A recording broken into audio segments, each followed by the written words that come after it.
Hello, everyone. Welcome into Southeastern 14. I am Blayne Gilmer, as you can see, on a road game myself this week in a little bit different situation, hotel setting. So I appreciate you guys, not caring too much about that, not the normal setup here, but we're going to have, as we always do on Friday mornings, we're going to have Jake Crain here with us from the Daily Wire, Crain and Company, here in just a second. But first, wanted to tell you guys that if you are enjoying the content that we are pumping out at a historic pace, I mean, just so much content going out here on SEC sports, not only football, basketball, baseball, but you can catch it all right here on Southeastern 14. So like, subscribe, turn on notifications. And also, if you want to partner with the channel, advertise with us. You like this audience, you think it'd be good for you, hit up Caroline.Smith at Southeastern 14, and she can help you out with that. But guys, without further ado, let's bring on the man you're here to hear the takes from. It is Jake Crain. Jake, how you doing, my man? Man, I'm doing good. My setup still looks like I'm being held captive by the North Koreans, but no, doing good, man. Excited for another week of football. No, I am too. It's going to be great. Every week we get hyped up for these matchups, and then the next week comes like, man, this is going to be even better. Just keep college football the gift that keeps on giving, Jake.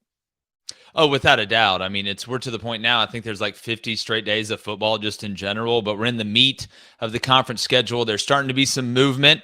You're starting to figure out, hey, you win this game, you look forward a little bit what it could mean, and there's some fast track games, as we call them, on Crain and Company happening this weekend.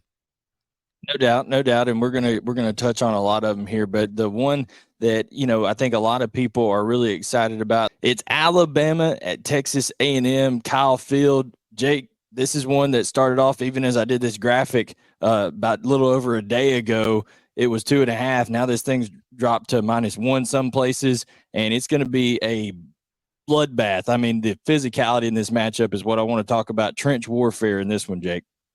Yeah, it's going to sound like when if you watch those gladiator movies and just close your eyes and turn the volume up and they go run the shields together. That's what it's going to sound like the whole game. It's a matchup. There's elite players all over the field. Now, look, I think one of the biggest things in this game and what we've seen with these two teams is we did expect more out of the run game from each one of these offenses. I don't think the run game with an A&M and experience line coming back. You look at Alabama. There's a lot of talk about them having a top 3 offensive line in the country. Everybody was gassing it up before the year, and it really hadn't come to fruition on the ground. Against Mississippi State, they're able to run it pretty well, but Mississippi State's looking more like a get-right game every week they go out there. If they're not able to run the ball, obviously, if you want to score points, it's going to come down to moving the ball through the air. Miami beat A&M through the air with Tyler Van Dyke, but Jalen Milroe is not Tyler Van Dyke. Now, when you look at this line, some people are saying he's got a hammy, something like that. I don't know. I'm not on the medical staff. It could be that a lot of people are just pouring money on A&M. But I think it's going to be a low-scoring slugfest. Which quarterback everybody talks about making the great decisions. Which quarterback will not make the bad decision? We've seen Jalen Milroe when he's gotten to mix his own coverages, when he's had droppers, when he's had guys, running things that he's not 100% comfortable with. He has put the ball in harm's way. Will that continue? Will Tommy Rees and this offensive staff keep putting him in that position? Because I think there's going to be a lot of 3rd and longs in this game on both sides. I mean, Alabama, the procedural penalties have been a problem. You're going on the road. We know that how loud that place gets. The 12th man, it's going to be absolutely bananas. If you get in 3rd and long, which quarterback is going to be able to make the right decision, which sometimes is just not making the wrong decision, as crazy as that sounds, and not try and force it. I do like Max Johnson's legs, though, too. We're talking about Jalen Milroe's legs a lot, and that makes sense. Obviously, it's one of the best parts, if not the best part of his game. But Max Johnson's just sneaky. He's like that guy you don't think is fast until he's by you. He's kind of a heavy runner. I'm interested to see which team can extend drives on 3rd and long with the quarterback's legs and which team can stay on schedule with the quarterback's legs and not fall into those 3rd and 8s. That's going to be a big part of this game, but, man, it's going to be tight. It's going to be tight and physical. Yeah, and I'm intrigued, when I talked about trench warfare at the beginning, I'm intrigued by Caden Proctor, Elijah Pritchett at left tackle for Alabama, because you're talking about 2 guys that, they've rotated in and out a little bit, and when it comes down to it, they haven't had a ton of success, and then you've got across from them over there, Shamar Turner, Shamar Stewart, all those guys who come off that right side of the Texas A&M defense, the left side of Alabama's offense. I think that's a matchup inside the matchup that could tell us a lot about this game, Jake. Oh, without a doubt. Well, you know as well as I do, the game's won and lost up front, and typically it's won and lost on the edges up front. A&M, from a pass rush standpoint, they have guys that can do it. It seems like if your name's Shamar and you're good at playing football, you play on A&M's defense. But, from a pass pro, perspective, Alabama's had some trouble picking up some things, just simple things. I mean, you got guys long sticking that can get there. I mean, you've got Tex, you got Eats, all type of things that are giving them trouble, basic stuff. The thing with DJ Durkin is the defensive coordinator at A&M is that here, if you get him in those second and longs and those third and longs, how much are you really going to pressure? Because if you pressure and it's not a zone pressure, which basically turns into a spy at the end of the day, if you're gonna bring them and play man in the back end, you're kind of playing in it, making it a little bit easier for Milroe to make those decisions, right? Where to throw the hot. Well, it's really easy. I don't got to go through my progressions when you're bringing two guys from one side. I'm going to throw it into the pressure. Then in that same token, if it's skinny manned up on the outside and you're bringing the heat, well, I can put up a 50-50 ball. Not that Bama has the greatest receivers of all time, but you're kind of helping him dictate where to throw it.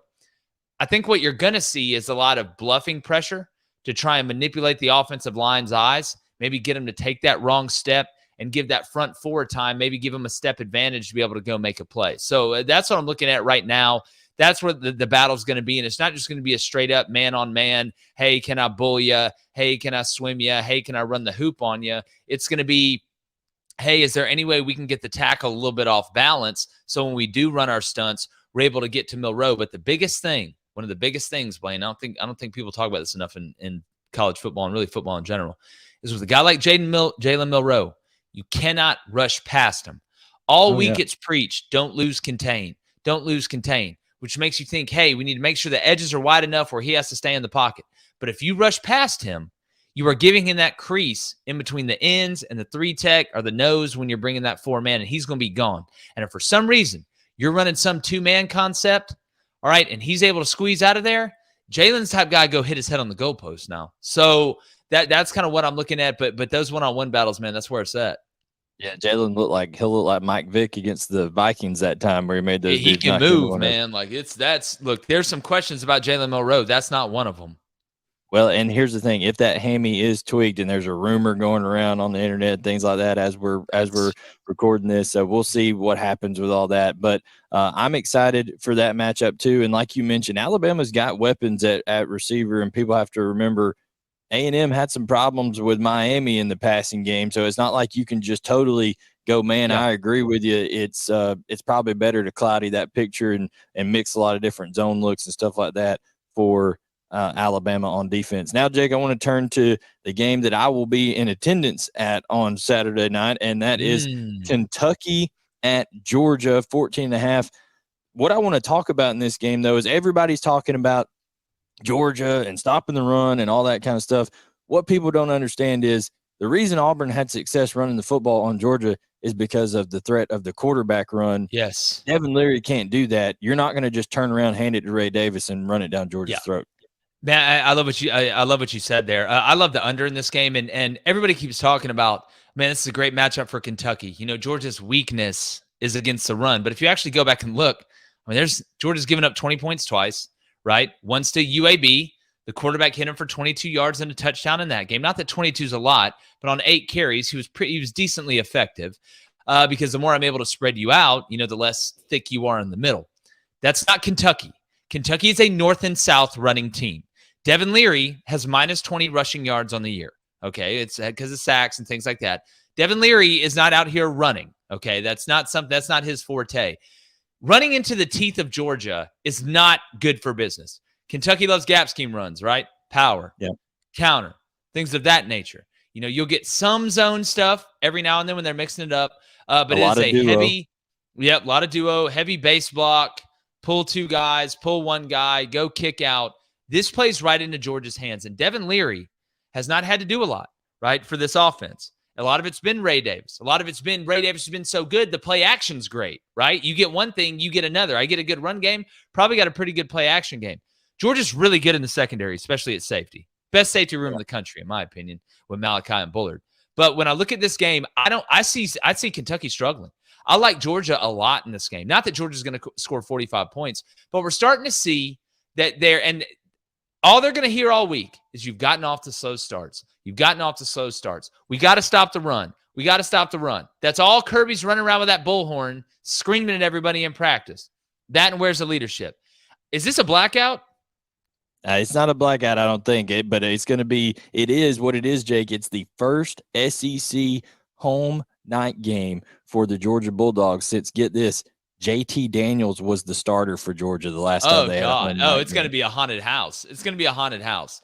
I don't think Kentucky is going to be able to score more than 13 points in this game. And they're taking the training wheels off Carson Beck. You saw him really blossom. Look, Auburn couldn't get a pass rush on him. We still haven't seen Carson Beck when somebody's legitimately getting a pass rush on him. But Ladd's getting healthier, right? I need to see more from Dominic Lovett and Ra Thomas. I mean, there's not one touchdown between them. I mean, these guys came over here. Remember, the knock on Georgia was, oh, you don't have elite receivers. Georgia's not putting receivers in the NFL. You'll put one guy in there, but you're not going out here and dominate receiver. All of a sudden, hey, Dominic Lovett coming in from Missouri. Imagine if they had him. Ra Thomas coming in from Mississippi State. Hadn't seen a lot. It's been Brock Bowers, Rosemy Jack Saint, really. And, I mean, that's about it. So Georgia has got to continue to progress, but I think this is the week, and Kirby's one of the best coaches in the world at developing his team as the year goes on. I think this is the week where Georgia starts to look a lot more like Georgia. I do want to say this. Blayne, does that say 48.5? Yeah. Man, dang, I locked that thing in at 47.5. Man, there's no way that thing went up. This was from about a day ago when I had good. it. Man, I was about to get upset. I was about to legitimately get upset in here. But I don't see a way Kentucky scores more than 13 points. I like Georgia in this game. It just smells, man, it smells like 34-10. Yeah. No, I agree with you. And here's the thing I've got to ask you is your take on, I don't think people realize, and maybe you can tell me if I'm wrong, I don't think people realize how big of a deal Georgia not having Ladd McConkey has been to this offense. And what he means to it. You saw it, and he was on a pitch count against Auburn, but guess what?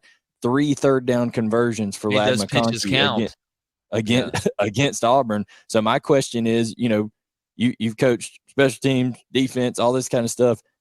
How much of a nightmare and how much better is Georgia going to be for Lovett, Thomas, and Bowers with McConkey on the field? Oh, I mean, it's unbelievably helpful. I mean, Haru, the great white ninja out there. I mean, what he gives you is he's another security blanket, right? He's another guy that when it's a big play, he's going to run the right route. He's going to be in the right spot. He has that chemistry. He's a sure-handed guy. He can attack you in all thirds of the field, right? The short game, intermediate game, and the deep third. Ladd can be a threat. And it's somebody else that the defense has to account for. Talk about this all the time in basketball. If you got 3 guys that can shoot threes, we can't double everybody. Right, so if they're going to have to rob Peter to pay Paul, or you're going to have to play him straight up. And the thing about Ladd is he'll nickel and dime you to death.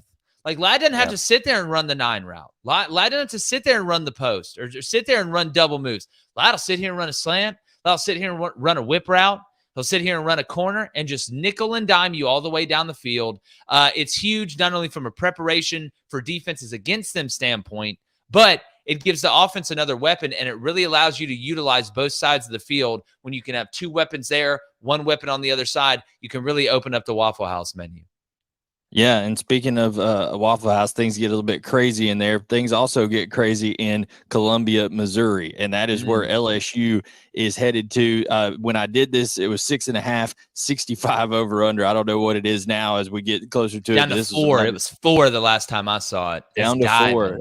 Down to 4. So, and my question to you is, do you think Missouri, who obviously everybody knows about Luther Burden and Brady Cook playing well, but I think very quietly they have a very good running back tandem in Schrader and Pete there, and LSU just got over 300 yards rushing rolled up on them and had to bring in Pete Jenkins, an 82-year-old man, to be a consultant for them on their defense over there. I know he's a great coach, but my goodness, it seems like things are dire. Do you think Missouri will be able to run the football and keep Jaden Daniels and company off the field in this game?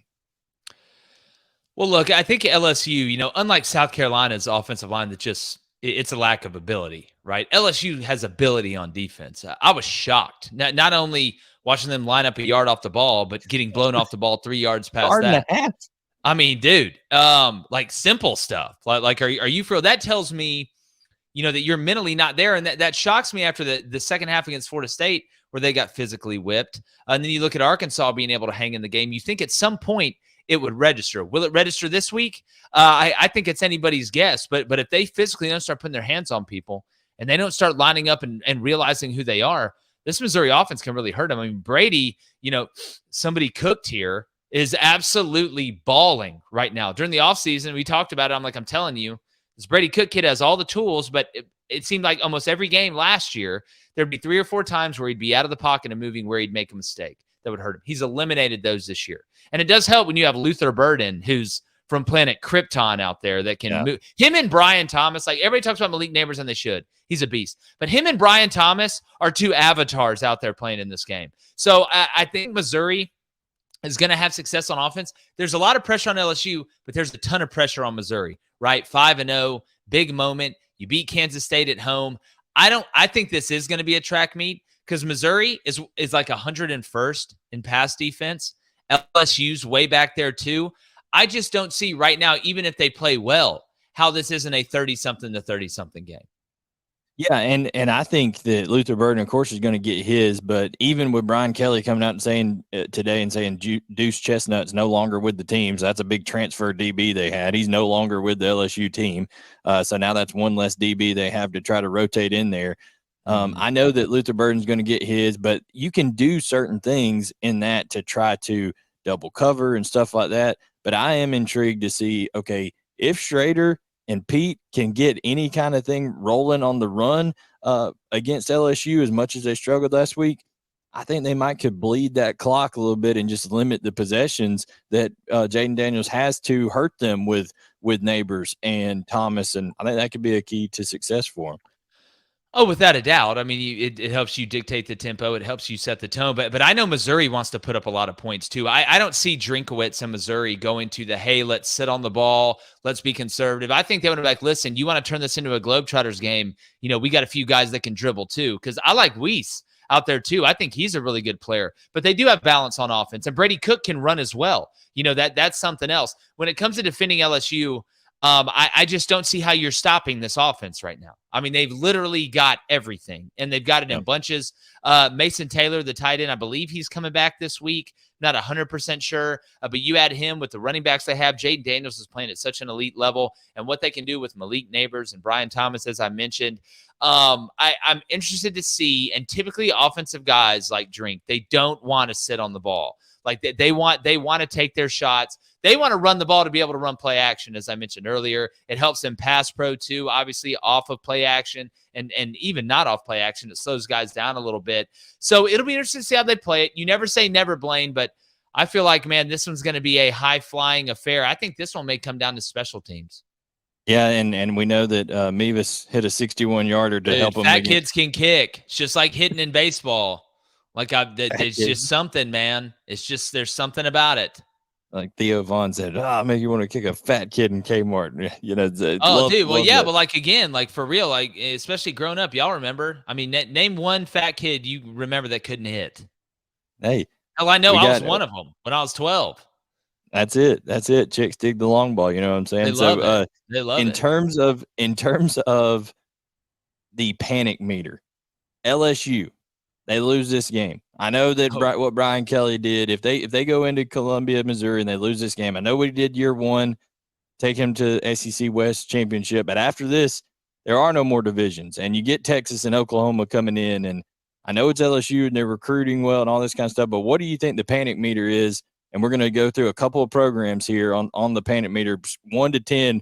1 being it's all cool, nothing to worry about. 10 being DEFCON 5. It's sound the alarm. What do you think the panic meter number is for LSU should they lose this game to Missouri?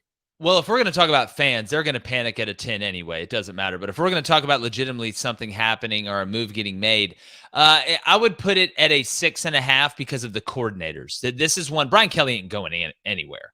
But as far as the coordinators go, Matt House, the offensive coordinator's not going anywhere. I can promise you that. But I think you look at Matt House, all of a sudden, somebody's got to fall on the sword, right? If it keeps going back, because you lose this one, you're out pretty much. You're out of the SEC West. You're obviously out of the national championship picture. You're going to have to run the table and beat Georgia probably in the SEC championship game to have a chance to get into the playoff. But I would say 6.5. Get there.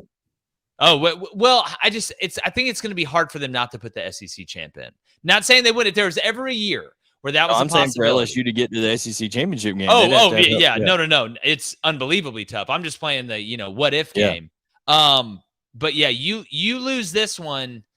It smells like a coordinator fire. Like it's, hey, we're doing something. We brought in a 98-year-old to talk to the, special teams this time. We're just going to find the oldest people that ever coached LSU.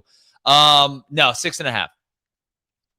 Yeah, I hear you. 6.5. Now, this game, Arkansas and Ole Miss, if Arkansas goes in there and let's say they're, it was 11.5 when I made this graphic right here. If they go in there and you're looking at Ole Miss hanging, a 50 burger on them and beating them like 50 to 21 or something like that, what's the panic meter for Pittman and the Arkansas program over there? I think he's in trouble. And, you just hate it. Like, because I've interviewed Sam Pittman. He's an unbelievably genuine guy. He's a fan. This is like when you have those two parents, like your friend's parents that were always so nice, and then they get a divorce, and you're like, man, how? Like, y'all always seemed like so good together, and it was supposed to work. It just feels like that. This will be, he's had enough time, and here's why I worry, because typically teams take on the identity of their head coach. Sam Pittman's an offensive line coach, and Arkansas is like the Wisconsin of the South, right? Big Siberian cave trolls up front, moving people, play action, physical. They're not that. And he's had plenty of time to implement that. So you're not only going against the identity of your head coach, you're going against kind of the identity of the program. I'm telling you, man, and I had high hopes for Arkansas this year. They lose this one and they lose it bad. I think you're going to start hearing some serious rumblings about getting money together. I don't know what the buyout situation is with Sam Pittman, but I think he's in trouble at Arkansas. I mean, Dan Enos allegedly is just emailing students, that are emailing him complaining from his school email. But it's actually hilarious. Like, what he wasn't emailing, like, you're a terrible person, whatever. He's emailing them like, well, what would you have called? And they're like, hey, man, how about a quarterback sneak on 4th and 1 with that monster at quarterback? Is that for real? People were emailing. I don't know. I'm saying allegedly. Allegedly. It's not good. I mean, start backing the FEMA trailers up. It's a disaster. Yeah. I hear you. And then a game that is going to be coming up next week, we'll talk about in depth in terms of the scheme and the matchups and stuff like that. But I'm going to put this right here. Panic meter looking ahead to October 14th, Florida at South Carolina, Napier versus Beamer. You've got Shane Beamer, who's 17-14 in his career at South Carolina. You got Billy Napier, who's 9-9 in his career. This feels like, to me, a huge game that's coming up for both of these teams and huge for the future of both of those head coaches. Without a doubt. And I'd say I put the panic meter at Arkansas 9.5. I didn't give you a number. That's on me. Sorry. I don't think Florida's going to fire Billy. I don't think Scott Strickland's going to do it. I don't think he's had enough time. Shane's been there 3 years, right? And listen, I like Coach Beamer. I think eventually he's going to figure it out. I don't think either one of these coaches are going to get fired. If this season goes south. But if you're looking at South Carolina and they lose this one, I mean, it's going to be tough to get to a bowl game, like with what's going on. Florida, I had them at 5-7 anyway. I think it's going to be tough for them with the schedule and just with what they have, especially if they're not able to run the ball. I mean, they look so bad against Kentucky. I mean, that was shocking. But when you look at this game, Shane Beamer's had plenty of time to grab some guys from the portal to get the front on offense and defense. It's not like, hey, the offensive line's really good, but the D-line's just bad. Both of them, they're very bad up front on both sides of the ball. And I think if South Carolina falls off this cliff, a lot of heat's going to be on Shane Beamer next year. I think if Florida falls off this cliff, a lot of heat's going to be on Billy Napier next year. And Florida's schedule next year I was about to say. is like getting hit with a baseball bat when you walk through the door. I mean, it's no fun. So I would put the panic meter at each at 6, right? Just kind of bubbling up, percolating for next year. That's where I'd put it at. But by the way, Blayne, did you see Michigan's schedule next year that got released in the Big Ten today, who they have to play? Yeah, I know. I saw that. I saw you comment. I saw several other Oh people my comment on God. it. USC, Yeah, Texas, Ohio State, Oregon, Washington. You better win it this year. You better win it this year. That's awful. they always have the consolation prize of the Joe Moore Award, which Georgia fans are very, Yeah. that's the running joke for around the Georgia community. They're like, let Michigan have that Joe Moore Award. We're just going to go win natties over there. That's kind of Yeah, how it give me the goes over there. natty. We'll go. I'll just start calling. I'll create my own award. Absolutely, absolutely. But when it comes down to it, I think kind of what you said about Brian Kelly with a coordinator change and stuff like that. Listen, if Florida comes in 2 weeks to Columbia, South Carolina, and they run the ball right down South Carolina's throat, I think Yeah. Clayton White is gone. I mean, he's out of there as a Bye. defensive coordinator. Bye. I don't think Loggins has done that bad of a job. They just can't run. They have no offensive line. Like, it's really tough to call plays when there's no offensive line. It's just Had Juice it's Wells. I mean, impossible almost. yeah, they haven't had their full complement of weapons. I don't think you can, blame a whole lot on Loggins, even though I think the jury will very much be out on him next year when he doesn't have, Spencer Rattler there to kind of see what he Yeah. can do. But then, conversely, on the other side, I know Billy Napier is really heavily involved in that offense.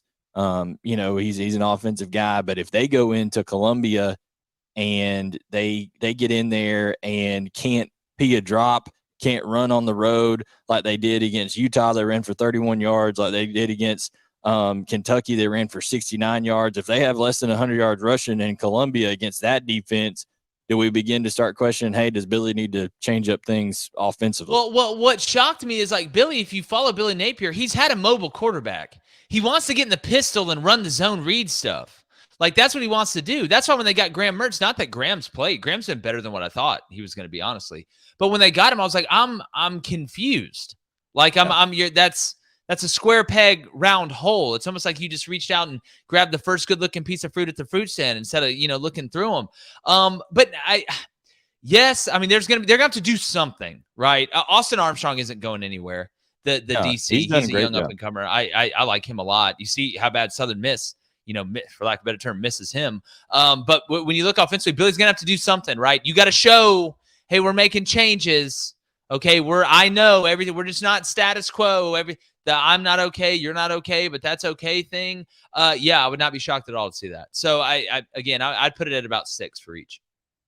Yeah, so it's going to be an interesting week here in SEC action. Week 6, man, guys, we're already towards the middle part of the season. There's going to be probably a couple races here in the SEC East and SEC West that really get grabbed a hold of kind of firmly this week, whether it's Georgia or Kentucky over on that side.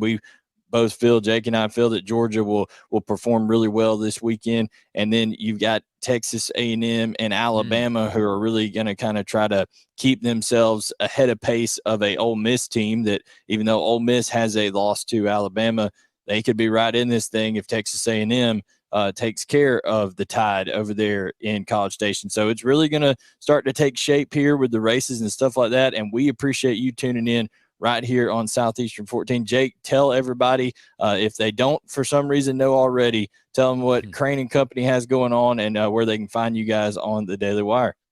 Yeah, man. Well, if you like what you're hearing, I think you're going to love Crain and Company. We talk NFL too, Major League Baseball playoffs, a little bit of everything. We have live call-ins, a live chat. We go live in the morning, 6:30 a.m. to 8 a.m. Central, 7:30 a.m. to 9 a.m. Eastern. Those are the only 2 time zones I know. But it stays on YouTube, the Daily Wire, Apple Podcasts, Spotify all day. So, yeah, come hang out with us. Talking a lot of Red River Shootout. Yeah, that's right. I said it as well. It's a good time over there. Absolutely. And don't forget, I got to do a quick thought on this. How cold-blooded is Greg Sankey showing up over there like the angel of death for the Big 12 over Don there? Corleone. He needs to be sitting in the booth like rubbing a cat. Like the whole time when they show him just looking at people. He needs to walk in there and just fire the first 2 people he sees. Like, that's what he should do. Just walk in there and be like, yeah, what, you're fired. Like, just to set the tone, and then sit down and just pet a cat the whole time. Like, just that's what the Don. Just absolute gangster. little bonus on that. Who do you like? Do you like Texas or Oklahoma? Texas, complete team. Yeah. Love Brent. What he's doing over there, they're a lot better. It's going to be a closer game, but I mean, Texas has more weapons than Ukraine right now. That's a lot. That's a lot. For Jake Crain, you can follow him using @JakeCrain_. You see it up there in the top right hand if you're watching on YouTube. @Crain Company. Follow me using @BGilmer18. Follow Southeastern 14 using @14 Southeastern. For Jake, I'm Blayne. We'll catch you next Friday on Jake's Takes. Thank you so much for tuning in, and we'll catch you next time right here for your home for daily SEC coverage, Southeastern 14. Everybody have a great weekend.